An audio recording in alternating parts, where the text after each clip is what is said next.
Alors bonjour à toutes et à tous, je suis super contente d'être au DevFest. Lille, c'est vraiment ma petite conférence de cœur quand même. J'ai vraiment beaucoup de bons souvenirs dans cette conférence puisque c'est là où j'ai donné mon premier talk l'an dernier. Et donc là, je suis vraiment en plus super contente de venir vous parler d'IA encore et de droit. Alors, donc aujourd'hui, je vais être votre C3PO, je vais être votre petit druide de protocole. De base, j'ai une formation de juriste. J'ai fait une licence de droit. Et à la suite de cette licence, pendant les vacances, j'ai appris à coder. Et puis, je suis toujours dans le code, donc c'est que ça m'a plutôt bien plu. Et là, c'était l'occasion un peu d'allier les deux, puisque l'actualité est quand même assez riche au niveau de la réglementation autour de l'IA. Donc, j'ai été développeuse web pendant quelques années et maintenant je suis machine learning ingénieure. J'ai fini mon alternance chez AXA France. Et je suis aussi dans des collectifs lillois comme FTDev. Je suis aussi dans l'équipe d'organisation de Cloud Nord, qui est une conférence qui a lieu à Lille au mois d'octobre, si je ne me trompe pas. Alors, l'IA est en plein boom. Et le problème, c'est que derrière ce mot IA, il y a plein de choses différentes. C'est comme si on avait plein de... Dans l'imaginaire commun, c'est comme si on avait plein de clones. Dans la réalité, c'est quand même pas mal de choses qui sont très différentes.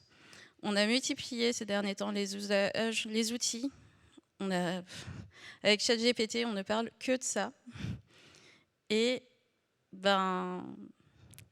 c'est pas la première fois que l'IA on parle beaucoup d'elle comme ça dans les années 50-60. À ses débuts aussi, il y a eu un gros effet de mode autour de l'intelligence artificielle, sauf que c'était pas assez mature. Et il y a eu très vite un effet de ralentissement derrière, puisque ça ne répondait pas aux attentes des utilisateurs qui étaient quand même bien alimentés par la science-fiction. On est encore un peu là-dedans, mais on fait quand même des trucs maintenant qui sont assez bluffantes, notamment l'IA générative qui a assez explosé ces derniers temps. Et dans cette jungle, on va développer de plus en plus d'applications qui vont intégrer l'IA. On va développer de plus en plus de modèles. Et ça va très très vite.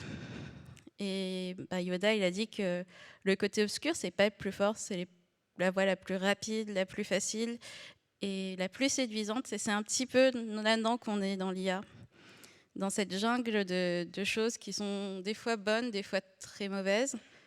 Pour ça, vous pouvez vous référer. On a fait une conférence avec Emmanuel, qui est là aujourd'hui, sur l'IA et l'handicap, où on parle justement de côté un peu négatif de l'IA.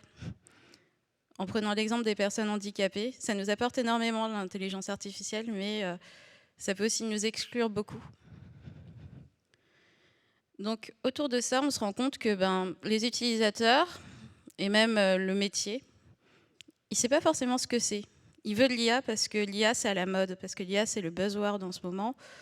L'IA, c'est devenu aussi beaucoup plus facile d'accès. Avant, il fallait développer ses propres modèles. Maintenant, on a quand même accès à des API qui appellent des modèles d'intelligence artificielle. C'est devenu assez simple à intégrer, même si on n'est pas data scientist, même si on n'est pas machine learning ingénieur. Les attentes versus réalité, on va dire que c'est... Il y a des choses qui sont bluffantes, il y en a qui sont plus mauvaises, et comme on manque encore beaucoup de pédagogie des utilisateurs, ils sont un peu perdus. Et on est aussi sur des frameworks de gestion de projet qui ne sont pas forcément adaptés. Donc, je pense par exemple à All-in Business. On va développer des projets, on va vouloir les tester le plus rapidement possible, mais derrière, on ne va pas prendre le temps de prendre du recul sur les modèles qu'on a développés, sur leur impact sur les utilisateurs. On ne va pas faire attention à des choses comme la transparence, comme l'explicabilité des modèles. Ça, c'est vraiment l'état de l'art actuellement, où le but, c'est de développer votre modèle le plus vite possible, le mettre en production le plus vite possible. Mais derrière, est-ce qu'on a vraiment pris le temps de se poser des questions autour de l'éthique de ce qu'on fait? Et donc, dans cette jungle, le législateur avait commencé déjà il y a quelques années à se poser des questions autour de l'intelligence artificielle. Le gros dilemme qu'il y a, c'est que on est en Europe, les pays occidentaux en général, l'Europe, on va dire comme un bloc, se dit qu'ils veulent avoir une souveraineté. On ne veut pas que nos données personnelles ou les données personnelles des Européens soient vendues ou passent par n'importe quel pays qui pourrait s'en servir de manière négative. Et d'un autre côté, on est dans une société où on va essayer de protéger un maximum les droits individuels, les droits personnels des gens. Et donc, il faut faire une balance entre pouvoir innover, pouvoir expérimenter, donc avoir accès à des données pour ça. Et de l'autre côté, protéger les droits des personnes à qui ces données, de qui ces données proviennent. Et se pose, alors une des premières questions, souvent quand je parle d'IA, les gens me disent « Ah ouais, mais la responsabilité, par exemple, tu as une voiture autonome, elle écrase quelqu'un, c'est qui est responsable ?» Alors là-dessus, le code de la route, il est venu nous dire que dans le cas d'un véhicule autonome, normalement, le conducteur maintenant est exonéré de responsabilité, sauf si c'est lui qui a fait une erreur, si c'est lui qui programme sa voiture pour qu'elle écrase le piéton. Bon, c'est lui qui est responsable. Mais sinon, on va plutôt chercher du côté de la responsabilité des produits défectueux. Et un nouveau projet est en cours au niveau européen pour rapprocher la responsabilité de l'intelligence artificielle de la responsabilité des produits défectueux.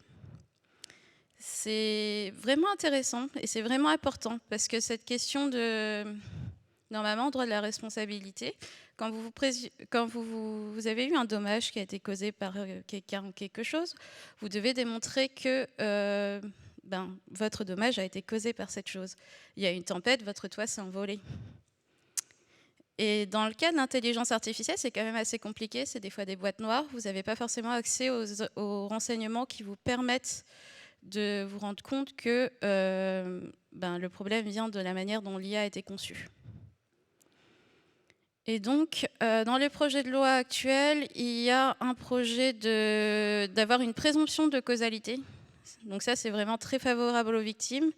Et un accès qui serait facilité à des preuves pour les victimes, pour qu'elles puissent démontrer que leur préjudice provient bien de l'utilisation de l'intelligence artificielle. Alors, quand on parle de réglementation autour de l'intelligence artificielle, autour des données en général, quand on est en France, on pense tout de suite à la CNIL. Et la CNIL, ils ont une double casquette qui est vraiment intéressante, c'est que un de leurs premiers rôles, c'est une autorité administrative indépendante. Un de leurs premiers rôles, c'est surtout d'informer et de protéger les droits des gens. Vous êtes cyberharcelé, on a mis du contenu pornographique qui vous appartenait, que vous ne vouliez pas qu'il soit partagé sur Internet, vous allez pouvoir vous adresser à la CNIL. Et de l'autre côté, la CNIL, c'est aussi l'organisme qui est chargé de contrôler et de sanctionner si vous ne respectez pas le RGPD. Alors oui, on dit le RGPD parce que c'est le règlement. Et donc, ils ont aussi un devoir ils ont aussi une mission de conseil. Donc, si vous avez des conseils au niveau de est-ce que vous partez dans le bon sens vis-à-vis, par exemple, du RGPD, vous pouvez toujours vous adresser auprès de la CNIL. Hop. Quand le RGPD a été adopté en 2016, il s'est rentré en vigueur en 2018. Ce qui était assez drôle, c'est que souvent, on le résumait aux cookies, parce que c'était le truc le plus visible. Vous n'aviez pas avant tous ces pop-up qui vous demandaient est-ce que vous acceptez ou pas les cookies. Alors, je ne suis pas sûre que ça marche, ces pop-up, parce qu'au final, les gens ne les lisent pas, ils ne font pas trop attention au pop-up qui est là, puisqu'on est envahi par ces pop-up. Mais le RGPD, c'est surtout le règlement européen qui a été adopté pour protéger les données personnelles des gens qui habitent dans l'Union européenne. Il traite...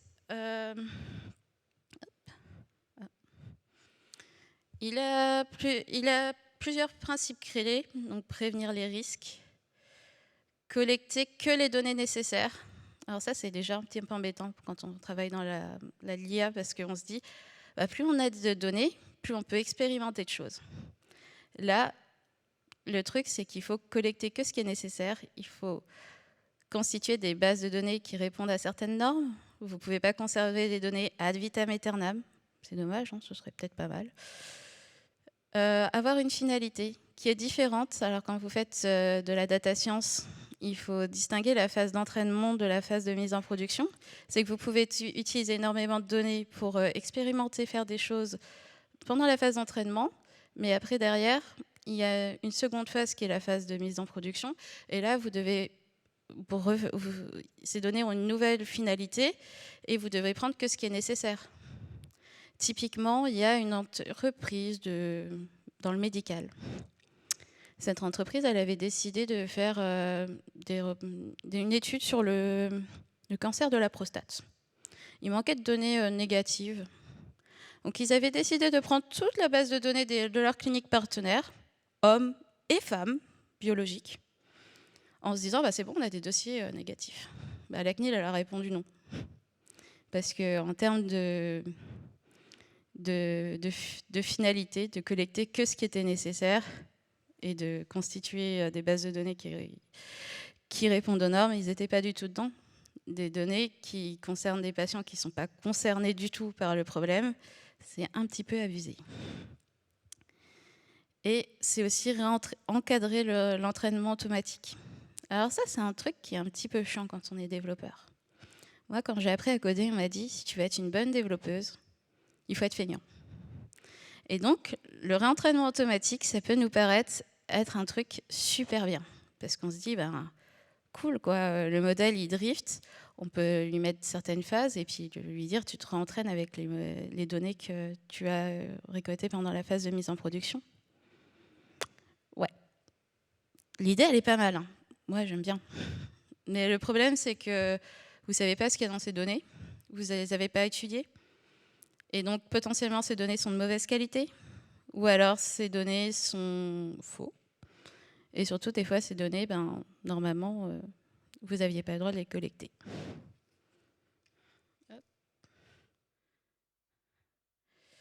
Et le RGPD a aussi posé des premières définitions qui nous intéressent dans l'intelligence artificielle. C'est du profilage. Le profilage, c'est un petit peu analyser comment sont vos consommateurs, lui coller un petit peu une persona et se dire « Ah ben, telle personne, j'avais par exemple une administration française qui s'occupe des enfants qui vont à l'école. Elle avait décidé de faire du profilage pour déterminer quel était dans quelles études supérieures devait aller tel ou tel élève. En soi, le profilage, il appelle, selon le RGPD, à faire attention. On peut faire du profilage qui n'a pas d'impact négatif, ou voire pas d'impact sur les gens. Vous faites un profilage pour faire du marketing. Mais il y a aussi la prise de décision automatique, donc c'est l'article 22 du RGPD. Et là, quand on le couple au profilage, ben, ça peut donner des trucs pas top. Par exemple, est-ce que vous avez envie que vos enfants, ce soit une IA qui décide dans quelle école il va faire ses études, et donc qui quasiment décide de l'avenir de vos enfants? C'était une proposition qu'on avait eue en France. Bon, ça a été rétorqué, heureusement. On est... Désolée. Effet démo. Je ne vais pas y arriver.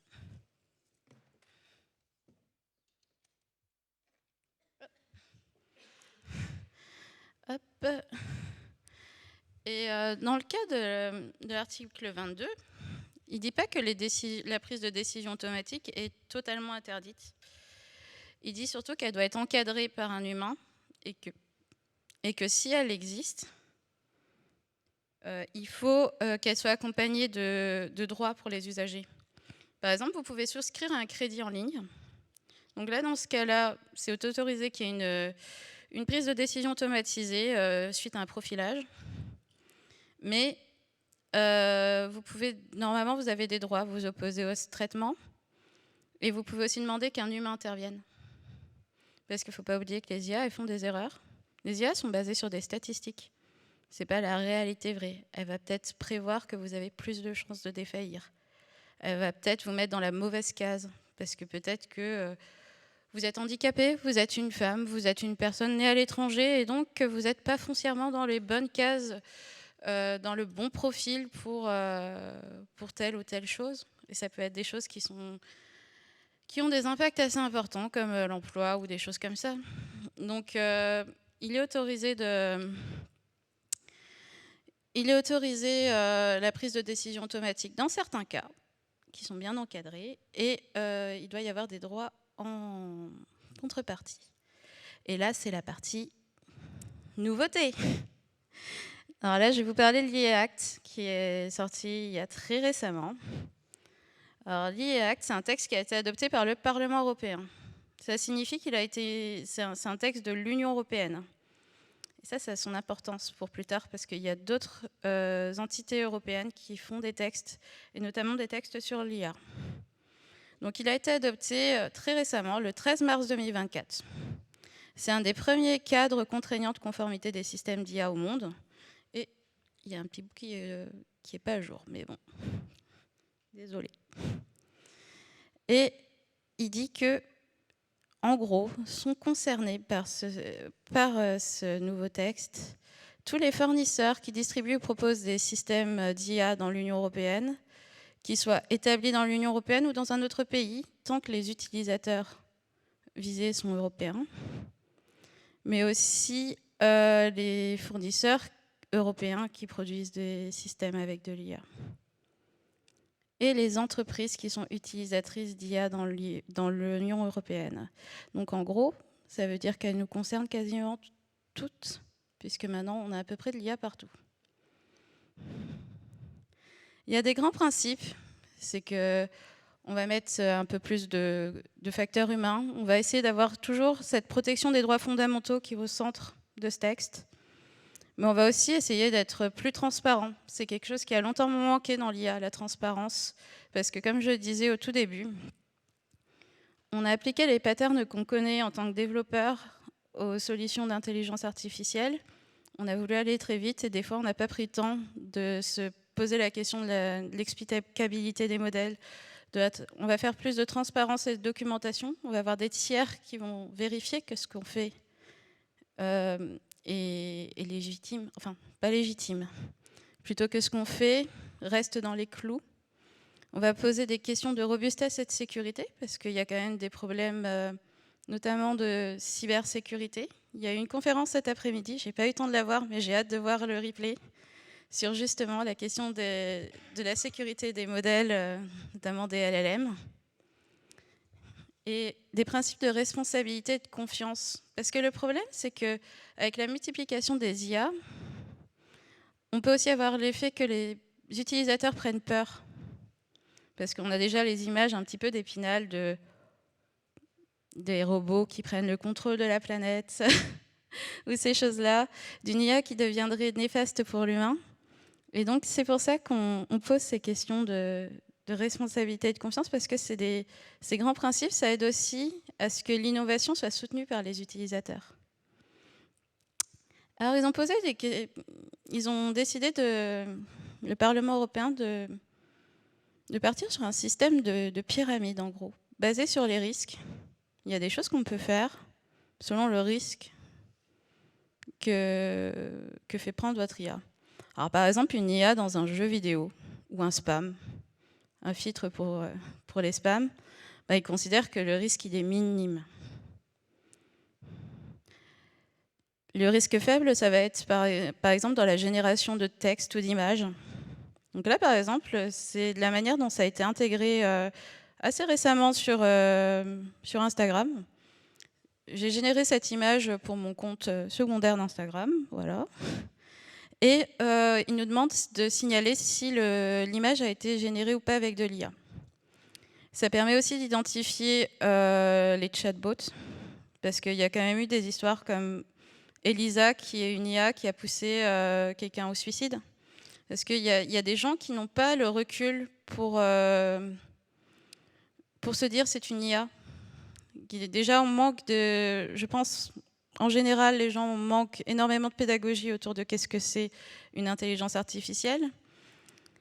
Et les personnes les plus fragiles, comme là, c'était une personne qui avait certainement des problèmes psychologiques, et ben en fait, ce type de personnes risquent d'être sujets à s'enfoncer dans leurs troubles. Se pose aussi la question des adolescents qui, quand on voit des images qui sont retouchées par IA, qui sont générées par IA, qui peuvent avoir une vision très déformée du corps humain. Donc, c'est vraiment important cette histoire de signaler le contenu généré. Parce qu'il y a quand même des risques. C'est pas parce que c'est juste une image que j'ai générée qu'il n'y a pas de risque. Le risque de fake news est aussi important. Bon, je pense que là, pour les fake news, ils ne vont pas s'amuser à dire que c'est créé avec de l'IA. Mais ça va être aux concepteurs de trouver des solutions pour pouvoir signaler que le contenu a été normalement généré avec de l'IA. Alors après, il y a le...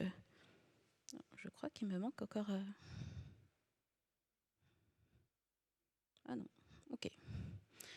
Les IA au risque.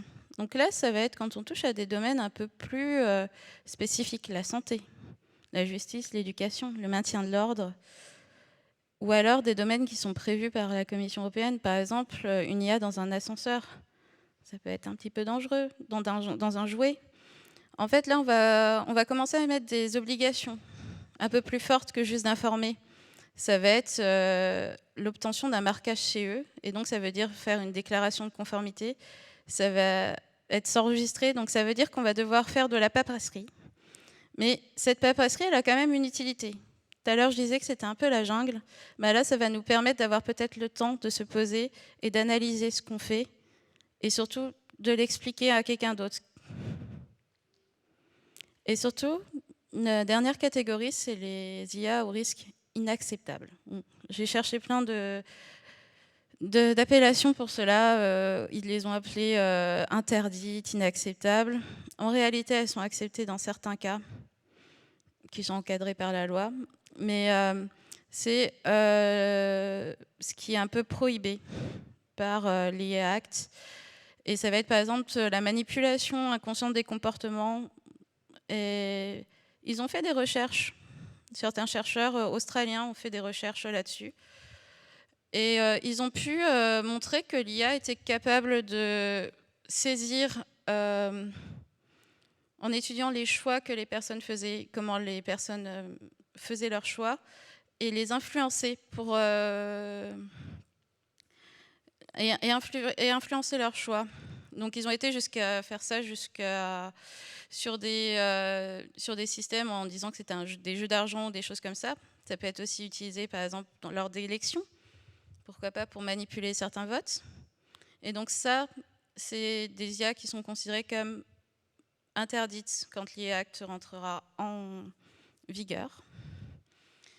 Il y a aussi tout ce qui est l'utilisation des systèmes d'identification biométrique en temps réel. Là, c'est vraiment nuancé, parce que quand on voit qu'en France, le 19 mai 2023 a été votée une loi relative aux Jeux olympiques et paralympiques, la loi des JO. Et c'est la première fois qu'en France, on a autorisé qu'on mette en œuvre des solutions d'intelligence artificielle dans la vidéoprotection pour détecter en temps réel s'il y a des infractions qui sont commises. Et ça inquiète beaucoup d'ONG qui sont... beaucoup d'ONG qui s'intéressent aux droits humains parce que en fait, ça montre qu'on est même s'ils ont interdit certaines IA, on est quand même dans une passoire un peu percée. Ça interdit aussi le scoring social, comme on l'entend en Chine, où le comportement de la population est analysé, scoré, et ce score ouvre droit ou non à certains droits. Et il y a des IA qui sont exclus de la législation de l'IA Act pour des raisons souvent très fonctionnelles ou pragmatiques avec le droit international, ce qui concerne par exemple les fins militaires, ce qui est géré par des autorités publiques d'autres pays. Mais ce qui est surtout intéressant dans les IA qui sont exclus, c'est les composants d'IA qui sont fournis dans le cadre de licences libres et ouvertes.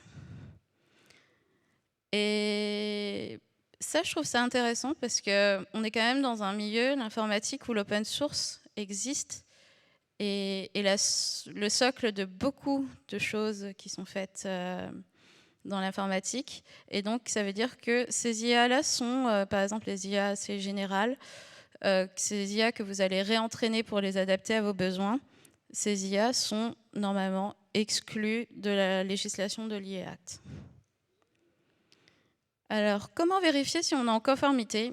Le site de l'IA Act propose un formulaire où ils vont vous poser des questions sur votre projet, mais sur aussi quel est votre rôle dans... Est-ce que vous êtes consommateur? Est-ce que vous faites partie de l'entreprise qui commercialise le produit? Qui vous permet de vérifier si vous êtes en conformité ou non. Et mon petit conseil, c'est de ne pas attendre la dernière minute pour se mettre en conformité. Parce que ça va arriver quand même assez vite. La première étape, c'est de cartographier tous vos systèmes intégrant l'intelligence artificielle qui sont actuellement développés ou déployés dans vos entreprises. Et le texte est entré en vigueur 20 jours après sa publication au journal officiel de l'UE. Apparemment, il n'est pas encore publié de ce que j'ai vu. Et il sera pleinement applicable en 2026.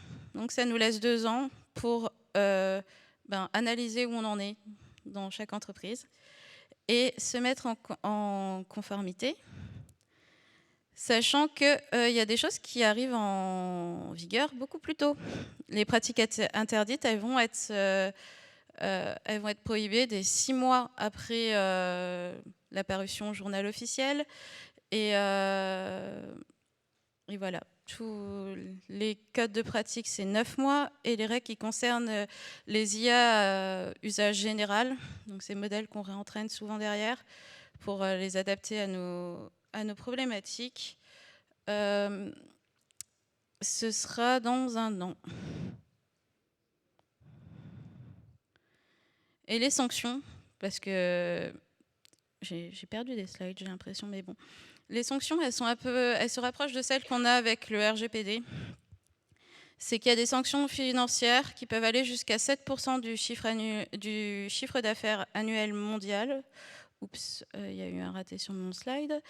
Et sinon, ou 30 millions d'euros, sachant que c'est le montant le plus élevé qui est retenu. Donc en gros, c'est comme pour le RGPD.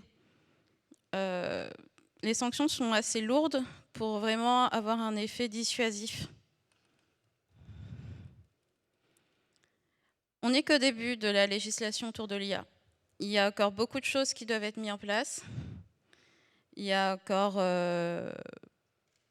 beaucoup de conditions d'application, notamment de l'IA Act, qui ne sont pas sorties et qui vont sortir dans les 2 ans, parce que le droit prend énormément de temps à être actif. Et il y a différentes instances qui sont en cours de création aussi au niveau européen pour faire appliquer cette IA Act. On parle d'un Office AI, on parle d'une Commission AI, notamment un organe qui se rapprocherait un peu de ce qu'on a comme la CNIL un peu, mais au niveau européen avec un pouvoir de coercition.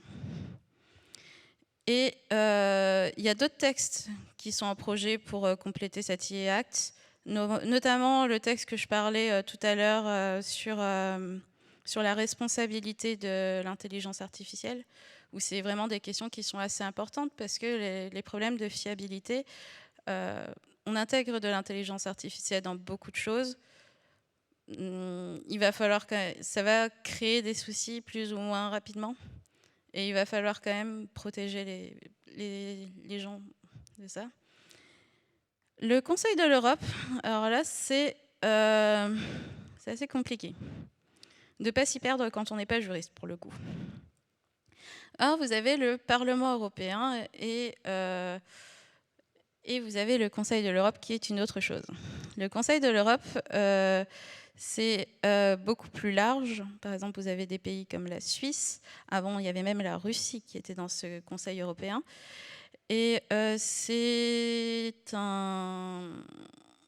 une organisation qui réunit, il me semble, c'est les premiers ministres de tous les pays membres. Et ils votent des traités. Et il y a un traité international qui a été ratifié récemment. Alors bien sûr, j'ai perdu pas dans mes notes la date, mais il y a quelques semaines, un autre texte relatif à l'intelligence artificielle, qui va aussi avoir des dispositions sur les pratiques discriminatoires, sur la remise en cause, sur les pratiques qui vont être prohibées dans l'intelligence artificielle. Par contre, à la différence des textes qui sont votés par le Parlement européen, ce traité international ne s'applique pas directement. Il va falloir que chaque pays signataire, donc là on a les pays européens plus, il me semble, les États-Unis, le Japon, le Canada, il y a 11 pays non membres qui ont ratifié ce traité, vont devoir mettre en conformité leur législation nationale. En fait, chaque pays est souverain de ses lois, ce qui est assez normal. Mais ce qui arrive souvent, par exemple dans le cas du Parlement européen, c'est qu'un État décide de donner certaines de ses compétences à l'Union européenne. C'est pour ça que l'IA Act a pu être pris par le Parlement européen. Dans le cas d'un traité comme ça qui est ratifié par les ministres des Affaires étrangères, c'est écrit devant moi et je suis très bête. Dans le cas d'un traité international comme ça, les pays signent ce traité et en fait, ils vont avoir une période où ils vont devoir mettre en conformité leur législation pour respecter les engagements pris dans le traité. Mais chacun est libre de prendre les décisions qu'ils veulent tant qu'ils restent conformes au traité qu'ils ont ratifié. Donc il n'y a pas d'uniformisation comme on a pu avoir avec l'IA Act. Dans le cas de ce traité, ce qui est intéressant, c'est de se dire qu'il y a quand même des pays comme les États-Unis qui ont ratifié ce traité. Donc ça veut dire qu'ils vont eux aussi devoir se conformer aux engagements pris. Et d'autres pistes de réflexion autour de tout ça. C'était le message que j'avais l'an dernier. C'est le message que j'ai encore avec Emmanuel. Mais pour moi, un message important, c'est si vous avez de la diversité dans vos équipes tech, dans vos équipes où il y a de l'IA, déjà, vous aurez moins de biais, vous allez réduire les impacts négatifs sur vous allez réduire les impacts négatifs de vos IA. J'ai mis l'affiche du dernier Jedi parce qu'il y a une actrice vietnamienne. Et moi, ça m'a fait super plaisir de voir une actrice vietnamienne dans un Star Wars. Et ben, c'est des choses que la représentativité compte. En fait, dans l'IA, on est quand même dans des systèmes qui sont développés majoritairement par un profil un peu type, souvent des hommes blancs d'une même tranche d'âge. Et donc, ce manque de diversité, ça se ressent dans certains systèmes, par exemple dans les systèmes qui vont vous générer du texte ou des images, vous allez avoir tout de suite ces biais cognitifs qui vont ressortir. Donc, moi, une de mes pistes, ce serait déjà plus de diversité dans vos équipes. C'est que la législation et l'éthique, c'est deux choses différentes. Déjà, ça prend énormément de temps pour qu'une législation se mette en place. Est-ce que pour autant, on devrait abandonner l'éthique ? Pourquoi on a dû attendre que l'IA Act arrive pour se poser des questions sur pourquoi on a des fois des choses qui sont en production et on ne sait pas comment ça fonctionne. On met en production des boîtes noires dont on ne sait pas grand-chose. On les met à disposition des utilisateurs. Je vais vous donner un exemple simple. Il y a un projet de Sanofi qui permet de faire de la prédiction de maladies. Alors, vous mettez vos symptômes et c'est censé aider à faire du diagnostic de maladies rares. On se dit, alors c'était censé être un système qui est réservé aux médecins. On se dit, ça va être protégé, ils ont fait les choses pour pas que ça tombe dans de mauvaises mains. Vous avez une case à cocher pour dire que vous êtes médecin et que vous exercez en France. Moi, je l'ai fait de mon téléphone. Mais l'impact que ça peut avoir sur certaines personnes, les mésusages qu'il peut y avoir de ces outils sont énormes. Et donc, je ne comprends pas qu'on ait dû attendre qu'il y ait une législation pour se dire « mais ça, c'est une mauvaise idée, quoi ». Enfin, vous êtes développeurs, vous êtes des gens intelligents, je pense, vraiment. Et donc, je pense qu'on manque des fois de temps ou de recul pour se dire, des fois, ce qu'on fait, ben, en fait, c'est pas éthique. Et cette éthique, elle est importante. On n'a pas besoin d'attendre qu'il y ait la loi qui arrive pour vous dire, ben non, mais ça, c'est pourri, quoi. C'est une mauvaise idée. On devrait, des fois, juste pouvoir se dire, ben non, là, on va peut-être dans le mauvais sens, quoi. Et l'éthique et la législation, elles sont propres à des pays. Par exemple, si je vous donne un exemple, il y a une loi chinoise qui est sortie en avril dernier pour réguler un petit peu l'IA en Chine. Et eux, ben, leur valeur, c'est de ne pas porter atteinte au pouvoir de l'État et à l'unité nationale. Donc, par exemple, des IA qui feraient référence aux événements de Tiananmen ou au ressenti de la population pendant les confinements, ben, c'est prohibé. C'est légal. Est-ce que pour autant c'est éthique ? Quand j'ai fait mes études de droit, j'avais un professeur qui disait, vous savez, pendant Vichy, les rafles des personnes juives ou toutes les atrocités qui ont pu être commises, elles ont été faites sous le couvert de la loi. Je ne pensais pas avoir cette réflexion un jour en tant que développeuse. Mais je me rends compte que, par exemple, quand on voit l'histoire de la loi des JO, ben en fait, c'est une réflexion qui s'applique aussi à nous. On conçoit des choses. Donc, nous aussi, c'est pas parce qu'on est dans la légalité qu'on suit forcément une éthique. Et la législation est vraiment éparse. Il y a beaucoup de textes qui partent un petit peu à droite, à gauche. Par exemple, les voitures autonomes, vous allez trouver ça dans le code de la route. Les législations européennes, elles se multiplient. Il y a de plus en plus de textes qui vont s'intéresser à ça. Et donc, ça va devenir encore plus compliqué. Déjà là, je ne suis pas sûre que je ne vous ai pas endormi un petit peu. Mais il faut se dire que ça va se compliquer. Surtout qu'il y a eu vraiment cet effet un petit peu où, même si le texte de l'IA Act était dans les tiroirs depuis un certain nombre d'années, l'avènement de ChatGPT, eh ben, ça a pas mal réveillé les hommes politiques et tout ça. Et ils ont voulu se saisir de cette problématique parce que ça a buzzé. Et à partir du moment où c'est devenu viral, où il y a eu beaucoup d'utilisateurs et beaucoup de scandales aussi derrière, on va être un peu plus attentif aux choses. Merci beaucoup. Et est-ce que vous avez des questions ?